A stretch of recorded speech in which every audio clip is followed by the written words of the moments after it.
Dapurnya di sini, Bu. Masaknya bukan pakai kompor yang tadi, pakai kompor yang kayak gini.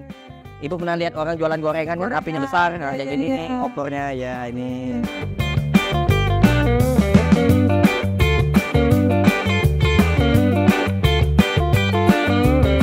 Ya Mas Adit, sekarang kita ke masjid ya. Masjid, ayo. Ada Mas Adit sama Sandran kan? Ya. Kita dapat dulu. Yuk ikuti kita kami ya.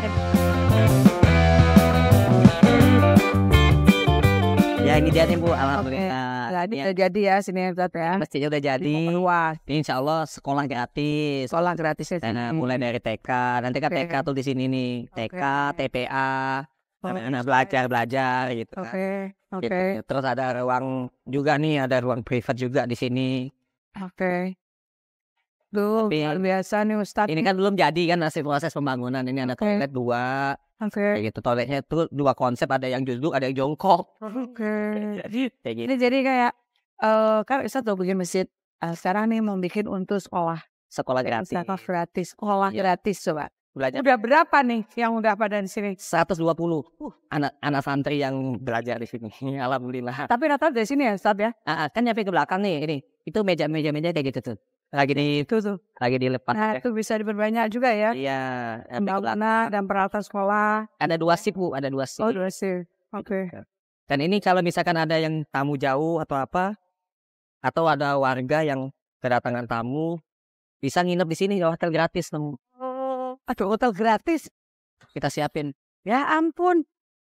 Ada Ustaz Ansor, Masya Allah. Ada hotel gratis. Ada Ustaz tuh, Ustaz Ansor.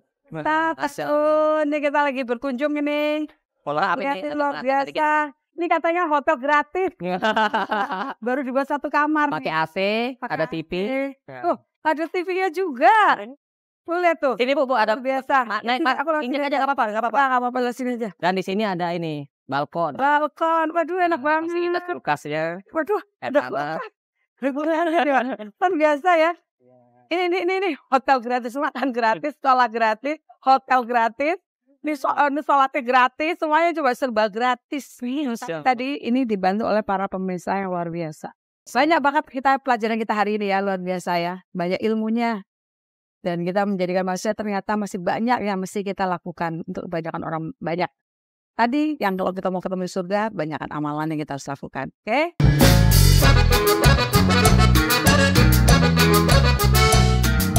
Nah ini kita pengen tahu nih Mas Adit. Mas Adit ini kan udah punya rumah gratis ini, rumah makan gratis ini di beberapa tempat ya Mas Adit ya? Iya, alhamdulillah. Betul ya Mas Adit ya. Tapi ya yang paling penting itu Mas yang kita pengen tahu, titik balik Mas melakukan ini, perubahan yang luar biasa ini dalam hidup ini nih sebenarnya apa Mas Adit? Kita pengen tahu Mas Adit. Iya, saya dulu kan diuji dengan kesulitan ekonomi Bu. Oke. Saya punya orang tua saya sakit. Ibu mertua saya sakit, bapak saya sakit, matanya buta. Ini mata saya merah nih karena ada daging tumbuh yang ini keturunan dari bapak, dari kakek, moyang sampai terus ke atas itu sampai nurun ke saya, nurun ke anak saya juga. Aku ingat banget yang perlu menjadi inspirasi. Mas Adit tadi bapaknya sakit tapi luar biasa. Bahwa bapaknya setiap hari harus sholat di masjid. Dan Mas Adit yang menggendong. Saya gendong karena bapak saya nggak bisa lihat, matanya buta. Aduh, coba. Jadi dan dia lemes, dia kena penyakit diabetes, glukoma, itu harus digendong, nggak ada tenaga sama sekali, lemes gitu. Jadi saya gendong ke masjid, sholat 5 waktu. Baktinya Mas Adit sama orang tua. Jadi selama sakit itu Mas Adit selalu tiap hari menggendong bapaknya tuh ke masjid. Dan nggak pernah saya tinggal. Saya tuh selain ngegendong bapak saya lagi sakit, setiap hari itu kan bapak saya kan suka BAB terus. Jadi makan, nggak lama kemudian BAB, makan BAB. Nah itu saya kan nggak kebeli pampers dulu kan, harga pampers kan mahal. Jadi cuman saya pakein popok aja, pakai kain gitu. Nah jadi begitu pas BAB langsung saya bawa ke kamar mandi, saya bersihin, saya cebukin kayak gitu. Itu terus setiap hari. Nah sampai bapak saya meninggal. Ibu mertua saya kepleset di kamar mandi, patah tulang ekor, lumpuh. Nah itu saya bilang ke istri, kalau ngurusin saya bisa, saya mau ngurusin mama. Tapi kalau nyebokin saya nggak bisa, karena mama kan perempuan. Kamu aja sayang yang cebokin, ngomong ke istri. Dan selalu panggil sayang loh sama istrinya, luar biasa ya. Betul mesranya nih Mas Adit sama istrinya. yang kata istri saya Ibu yang anu. diurusin mama sampai mama meninggal. Oke. Nah, tidak lama kemudian itu saya sudah bapak saya meninggal, ibu mertua saya meninggal, ketemulah sama seorang nenek-nenek. Itu waktu pulang dari masjid saya ketemu nenek-nenek itu, dia jalannya tuh pincang-pincang gitu, kencot-kencot. Saya lihat kakinya bolong. Saya tanya usianya 92 tahun. Tinggal di mana, Nek? Di kampung Pabuaran Wetan. Oh, saya tinggalnya di kampung Pabuaran Kulon. Akhirnya ya sudah, saya antar pulang. Begitu saya antar pulang, saya ketemu sama ibu-ibu lagi jemur pakaiannya. Saya tanya, Bu, saya ketemu nenek ini di depan masjid, kakinya bolong. Kemana keluarganya kok tega sekali? Nenek-nenek disuruh cari rongsokan. Kata ibu itu, nenek itu hidupnya sebatang kara. Kalau ndak cari rongsokan, ndak bisa makan. Padahal waktu itu hujan rintik subuh-subuh. Nah, akhirnya saya ngomong ke nenek, Nek, udah nggak usah nyari rongsokan lagi, biar saya aja yang ngurus nenek. Biar saya ngasih makan tiap hari. Dan tinggal Sama saya. Sampai berapa lama Mas Adit? Sampai nenek itu meninggal. Berapa lama itu Mas Adit? Sekitar 3 bulanan. 3 bulan, Masya Allah. Saya urusin gitu. Dan dikasih makan tadi, itu menjadi titik balik Mas Adit ya. Iya. Tapi kalau kita ngelihat ya, berarti Mas Adit ini kalau kita lihat bahwa menjadi inspirasi kita semua dan menjadi pemahaman kita semua bahwa di dalam kesulitan apapun, Mas Adit itu tetap positif dan selalu yakin bahwa Allah itu selalu ada. Itu justru menjadi tantangan Mas Adit. Dan menjadikan sesuatu nggak menjadi beban ya Mas Adit ya? Iya. Gimana Mas Adit? Jadi apapun yang kita lihat, yang kita rasakan, apapun, baik itu suatu musibah ataupun ujian, ada satu hal yang harus kita ketahui dan harus kita yakini. Allah tidak akan menguji manusia di luar batas kemampuan. Nah, itu dia. Kenapa kok bisa kita ketemu dengan sesuatu yang menjadi beban? Dengan sesuatu yang menjadi urusan kita. Kenapa? Karena sudah Allah takdirkan. Dan sudah Allah catat bahwasanya kita diberikan kemampuan untuk naik level. Jadi orang yang hari ini dapat musibah, orang yang hari ini dapat ujian, janganlah dia mengeluh ataupun bersedih. Dan ada 2 hal lagi. Satu, kita tidak boleh merasa khawatir dengan sesuatu yang belum pernah terjadi. Gak boleh. Gak boleh merasa takut ataupun khawatir dengan sesuatu yang belum pernah terjadi. Dan kita gak boleh merasa sedih ataupun mengeluh dengan sesuatu yang sudah terjadi. Berarti tadi yang dikatakan, apa yang membuat Mas Adit itu yakin dengan membuat rumah makan gratis ini tadi ya. Bahwa keyakinan Mas Adit adalah satu. Bahwa Allah itu tidak pernah akan memberikan kesulitan itu di luar batas kemampuan. Dan tadi yang paling menggelitik adalah bukan hanya urusan Mas Adit loh, kesulitannya Mas Adit yang Mas Adit tanggung. Kesulitan orang lain Mas Adit pikirin tadi, nenek-nenek yang seharusnya bukan menjadi bebannya Mas Adit. Kalau bapak orang tua pasti dia Mas Adit. Tapi nenek-nenek kan bukan. Tanggung jawabnya bukan tanggung jawab Mas Adit, tapi Mas Adit mengambil tanggung jawab itu. Dalam kondisi pada saat itu Mas Adit sangat sulit. Iya Mas Adit ya? Iya. Luar biasa sekali. Dan buat kita adalah merenungkan apa yang dikatakan Mas Adit. Bahwa tadi ya, bahwa kita harus yakin bahwa Allah itu selalu memberikan apapun kesulitan, dia tidak melebihi batas daripada kekuatan kita ya Pak ya Mas ya. Iya. Nah ini yang mesti kita contoh. Tapi intinya adalah satu, kata Mas Adit. Kalau kita memberi, tadi selain itu kita nggak akan pernah bangkrut. Jangan pernah takut. Jangan pernah kita akan kehilangan atau kita akan kekurangan dengan kita memberi orang lain. Betul nggak Mas? Berbagi dengan orang lain. Tadi yang kata Mas. Bagaimana mungkin sih diri kita ini takut miskin, sedangkan diri kita ini diciptakan oleh Zat yang Maha Kaya. Ustadz ini kalau kita katakan, ya kalau kita melihatnya Ustadz itu berhasil untuk berbuat kebaikan dengan rumah makan gratis. Tapi saya tahu pasti banyak hal kesulitan yang dialami oleh Mas Adit ya, Ustadz Adit ini. Nah sekarang Mas Adit ini kesulitan apa sih yang sampai sekarang tuh masih dilalui dengan rumah makan gratis ini? Mas Adit ini lalui. Itu Mas Adit merasakan bahwa, wah saya tidak pernah merasa kesulitan karena saya yakin akan ada tangan-tangan Allah yang akan membantu. Tapi sebenarnya Mas Adit rasakan. Dia tahu nih pemirsa, sebenarnya Mas Adit itu juga manusia biasa juga loh. Ngurusin ini juga nggak gampang loh. Mas Adit punya keluarga. Sekarang Mas Adit mau tiduran lagi. Ini mau tiduran. Enggak. Hanya mau tiduran. Abi ayi ala aerobikum atau kajiban. Ikat mana yang kalian lupakan? Mumpung lagi di mobil Alphard ya kan. Ini empat guys. Bisa tiduran kayak ini, kayak di pesawat yang bisnis gitu kan. Nah itu udah lihat kursinya. Coba dalam kesulitan apapun selalu happy. Nah Mas Adit, yang kita pengen tahu lagi nih, Mas Adit ini pasti membuka untuk rumah makan gratis ini kan sulit Mas Adit. Dalam kondisi Mas Adit sulit, dalam kondisi tadi, saya juga kalau kita dengar ya Mas Adit ini yang memberi ya, kadang-kadang Mas Adit nggak punya apa-apa, uang spesial pun nggak ada, tapi dia tetap yakin saya harus bisa memberi makan hari ini buat orang. Ada aja rezeki. Itu yang kita nggak pernah tahu. Itu yang kita rahasia Allah yang betul-betul luar biasa, yang ini dialami oleh Mas Adit. Tapi karena apa? Mas Adit nggak pernah takut. Nggak pernah takut tadi, nggak pernah takut bangkrut tadi. Nah, coba Mas. Untuk kesulitan itu pada waktu sulit itu Mas nggak punya modal dong. Modal awal untuk memulai itu gimana Mas? Ya modal awal itu bukan uang. SSI. Apa tuh Mas? Sabar, syukur, ikhlas. Luar biasa. Sabar, syukur, dan ikhlas. Iya. Kita memulai ini semuanya. Itu kita sudah mempelajari ilmu sabar. Ilmu syukur dan juga ilmu ikhlas. Sabar. Kita pasti diuji sama Allah. Kalau kita dapat ujian dari Allah, kita sudah belajar sabar. Kita punya kekuatan mental, kekuatan jiwa. Kita kuat untuk menghadapi ujian itu sampai selesai. Dan ujian itu pasti berlalu. Jadi tadi yang kita mesti ingat ada SSI. Sabar, syukur, ikhlas. Tadi sabar, sebesar seberat apapun masalah cobaan itu kita harus sabar. Melalui prosesnya karena nanti pasti akan ada endingnya. Akhirnya. Ada pertolongan Allah. Ada pertolongan. Dan sesungguhnya, ya, dalilnya itu sesungguhnya Allah selalu bersama orang yang sabar. Selalu melibatkan Allah dalam setiap urusan. Kita jangan merasa sombong, kita mampu menghadapi urusan ini, enggak. Saya tidak akan mampu.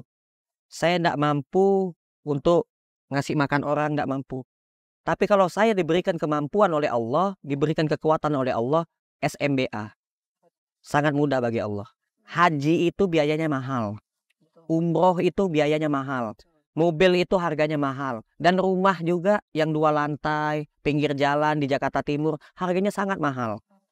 Tapi semuanya saya miliki, saya dapati sangat mudah.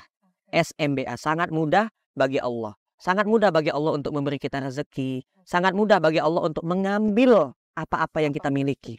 Ada yang kita cintai di dunia ini. Orang yang kita cintai itu siapa? Suami, anak, orang tua, istri. Kita cinta. Tapi jika Allah berkehendak, Allah panggil. Dan itu bukan yang kita. Dan kita titipin ya. Hanya sebuah sementara sifatnya. Nggak ada yang abadi. Nah, oleh karena itu, kita harus cerdas dalam berpikir. Oh, harta ini titipan. Oh, semuanya itu titipan. Hanya sifatnya sementara. Ada yang abadi. Ada. Yang abadi itu apa sih? Anak yang soleh dan soleha. Anak yang mendoakan kita nanti. Makanya kita jangan bangga anak kita kuliahnya di luar negeri. Anak kayak saya itu pinter banget gitu kan, pinter nipu orang. Akhlaknya ya, akhlaknya yang ternyata yang masih belum betul. Jadi anak yang mendoakan kita itulah yang pahalanya nyampe satu. Yang kedua, ilmu yang bermanfaat. Yang ketiga, amal jariah. Amal jariah itu seperti apa sih? Misalkan contoh, kita punya harta. Mas Adit lagi bangun masjid. Mas Adit, saya nitip dong semen 1 sak, seumpama. Allah nggak lihat nominal loh. Nah, tapi ketika kita memberikan dengan ikhlas, tercatatlah itu amal jariah. Nih, Mas Adit lagi bangun sekolah gratis nih buat duafa anak yatim. Mas Adit, saya nitip dong semen 1 sak misalkan. Itu jadi amal jariah. Gitu. Mas Adit ada rumah makan gratis, saya mau nitip beras satu karung seumpama. Ya kan? Itu jadi amal soleh. Nah, amal jariah dan amal soleh ini berbeda. Kita sholat ibadah. Sholat itu pahalanya untuk kita sendiri. Manfaatnya untuk kita sendiri, bukan untuk orang lain, dan tidak bisa menyelamatkan kedua orang tua kita. Enggak.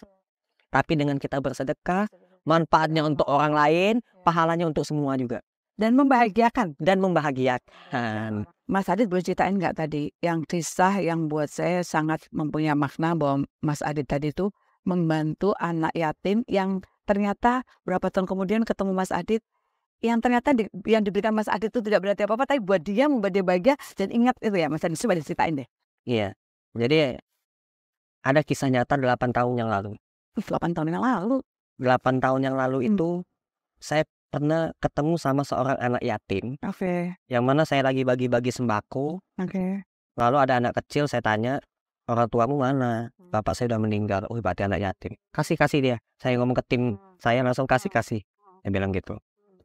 Nah, begitu sudah saya kasih, dia tuh ngeliatin saya kayak sedih gitu kan.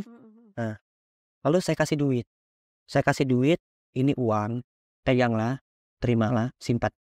Kamu lebih butuh uang ini, ambil. Dia malah ngeliatin saya terus, malah salim, cium tangan gitu, mau peluk saya gitu kan. Makasih banyak Pak, katanya. Nah, akhirnya sudah saya pulang ke rumah. Udah berlalu tuh, itu 8 tahun yang lalu tuh. Di 2024 ini saya kan lagi bangun masjid. Saya butuh uang untuk ngambil uang di bank. Nah itu saya tuh ngantri lama betul, saya ngantri.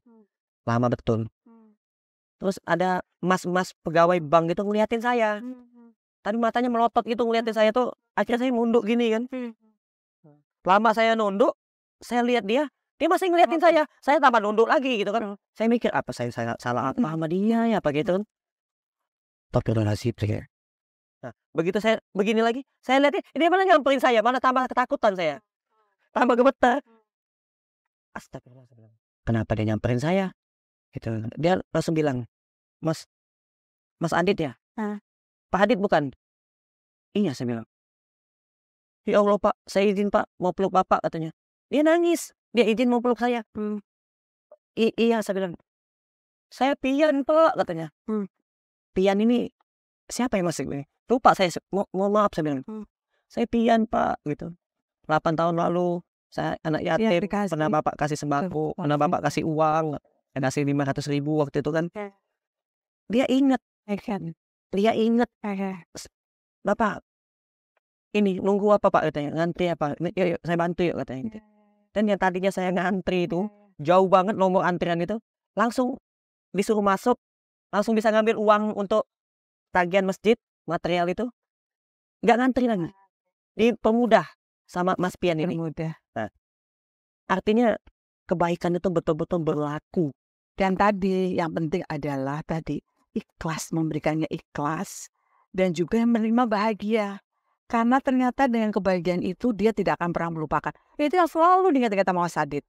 Kalau kita memberi itu harus membuat orang lain bahagia. Tidak hanya berbagi, tidak hanya cuma ngasih, tapi membuat orang bahagia. Itu yang akan diingat sama orang yang akan kita berikan tadi Mas ya. Tadi ya saya ngelihat makannya ya. Betapa antusiasnya dan saya terkejut, surprise. Salah satu yang makan tadi, bapak-bapak ya Pak ya, udah tua ya. Dia bilang, Bu saya udah 4 tahun Bu makan di tempatnya Mas Adit. Dan tau gak menunya? Menu 3 menu aja loh Mas Adit tadi tuh. Itu tadi ikan balado tongkol ya Mas ya. Iya. Terus sama tempe goreng, sama tadi sayur toge, tumis toge. Aduh enak banget lihatnya tadi. Terus makan tadi Mas. Tapi saya lihat luar biasa. Dan 4 tahun. Dan ini sejak tahun 2016 ya Mas ya. Iya. 2016 sampai sekarang. Dan pada waktu masa COVID, Mas Adit itu tetap loh, eksis loh. Dan pada waktu itu Bapak SBY ya, udah pernah ketemu ya Mas Presiden ya. Artis-artis dan artis-artis juga katanya. Pejabat dan ya. sangat semua pada membantu ya, luar biasa ya. Iya. Jadi tadi niatan Mas Adit itu dilihat orang lain, ini menjadi satu jalan pintu buat orang lain untuk membantu. Jadi ditunggu siapa aja yang mau membantu, mau berbagi, silahkan dengan Mas Adit nanti ya. Nah Mas Adit kita pengen tahu lagi. Yang tadi Mas Adit selalu bilang selalu banyak keajaiban dari Allah yang diberikan ke Mas Adit. Keajaiban yang Mas peroleh selama membangun rumah makan gratis ini Mas, selain tadi nenek-nenek tadi yang menginisiasi atau yang membuat Mas titik balik Mas melakukan ini, apa Mas yang boleh diceritain yang paling berkesan selama membangun rumah makan gratis ini? Jadi saya itu memiliki sebuah harapan. Harapan saya itu ubah penerima sedekah menjadi pemberi sedekah. Mengubah penerima kaum du'afa menjadi pengusaha. Saya ingin mengubah. Saya pernah ketemu seorang ibu-ibu, yang mana ibu-ibu itu memiliki seorang anak kecil bayi. Anak kecilnya itu tiap malam tuh nangis terus. Di rumah kontrakan sepetak itu anaknya tuh nangis. Oke. Tetangganya tuh risih, melapor ke saya. Pak Adit, tetangga saya itu anaknya tuh nangis terus Pak Adit, minta tolong Pak Adit. Akhirnya saya datang ke sana. Saya tanya, Bu, kenapa kok anaknya nangis terus? Oh, ternyata penyebabnya itu dikarenakan si ibunya ini nggak punya susu. Saya tanya suaminya kemana? Sudah 8 tahun suaminya nggak ada. Ninggalin dia, katanya mau nyari kerjaan tapi nggak pulang-pulang. Nggak jelas statusnya. Saya ini janda ditinggal apa gimana nggak tahu katanya. Jadi hubungannya tuh ngegantung gitu. Akhirnya di rumahnya juga saya lihat nggak punya apa-apa. Nggak punya TV, nggak punya kasur, nggak punya mesin cuci, nggak punya apa-apa. Kosong gitu. Langsung saya bawa ke swalayan, map gitu. Saya beliin. Saya suruh ambil. Yang diambil cuma satu. Susu. Saya suruh ambil beras, nggak mau dia. Mahal Pak katanya. Ambil aja saya bilang. Ini aja lah Pak, udah Pak, nggak apa-apa. Susu aja katanya. Nggak apa-apa, saya bayarin saya bilang. Saya paksa-paksa tetap aja dia ngambilnya cuma susu aja. Satu aja. Itu pun cuma satu susunya. Saya kasih duit lah. Saya kasih duit 100.000. Nih Bu, kalau buat keperluan apa, ambillah uang ini. Tapi cuma satu. Memang di kantong saya cuma ada 100.000. Pada waktu itu, belum ke ATM. Akhirnya saya antar pulang. 2 hari kemudian, saya dengar kabar ibu ini kelaparan. Saya suruh datang ke sini, ke rumah makan gratis. Saya ini bukan pejabat, bukan orang kaya, yang punya banyak duit, bisa merubah orang miskin jadi kaya, enggak. Cuman saya pengen mengajak. Dan juga memohonlah kepada Allah, agar Allah sadarkan saudara-saudara kita yang memiliki kemampuan, yang memiliki kelebihan harta, untuk memiliki rasa kepedulian yang tinggi terhadap saudara-saudara kita yang susah. Menyisihkan, berbagi untuk orang lain. Iya, saya ingat betul itu pesan Nabi SAW, janganlah kalian tidur dalam keadaan kenyang. Apabila orang sekitar masih ada yang kelaparan, yang kesusahan, dia menangis. Dikarenakan kesulitan ekonomi, menangis dia nyampe. Tuh. Jadi saya itu mengajak gitu kan, kepada saudara-saudara kita, semuanya kita ajak gitu, untuk melakukan kebaikan. Yang saya ajak ini kebaikan. Saya tidak ngemis, tidak minta sumbangan apa enggak. Saya tidak minta bantuan tuh enggak.